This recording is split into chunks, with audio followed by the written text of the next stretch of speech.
Hello, I'm Virginia, and welcome to Energy Matters Carbon Tax Special.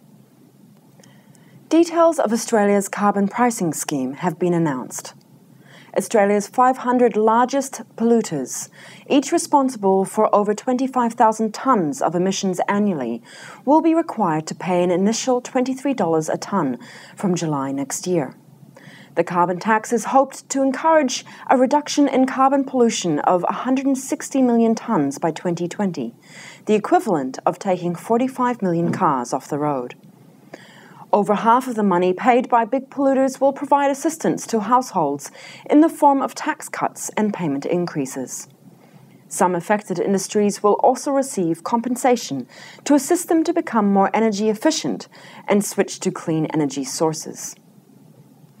Managed by new independent body, the Clean Energy Finance Corporation, $10 billion of revenue generated by the carbon tax is to be invested into renewable energy.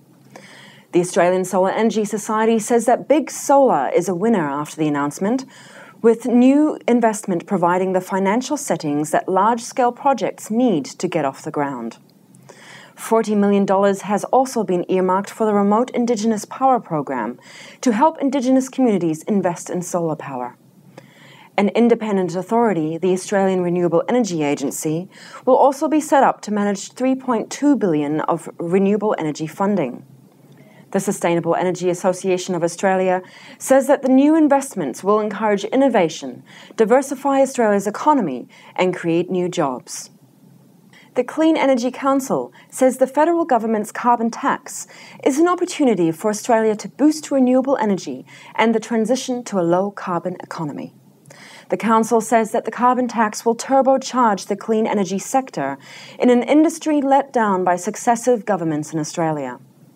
The Council's Director of Strategy, Kane Thornton, says that the creation of independent bodies such as the Clean Energy Finance Corporation and the Australian Renewable Energy Agency will ensure focus is kept on providing maximum value for investors and for the industry. While the boost to large-scale solar is welcome, additional support for small and medium-scale solar energy systems seems to have been overlooked in the carbon tax plans. Energy Matters CEO Jeremy Rich says that better utilisation of rooftops can make a substantial contribution in slashing Australia's greenhouse gas emissions. Mr. Rich also says that it can create as many, if not more, jobs than large-scale solar. According to Beyond Zero Emissions, the government has ignored the most successful policy in the world for renewables and reducing emissions, Germany's feed-in tariff system.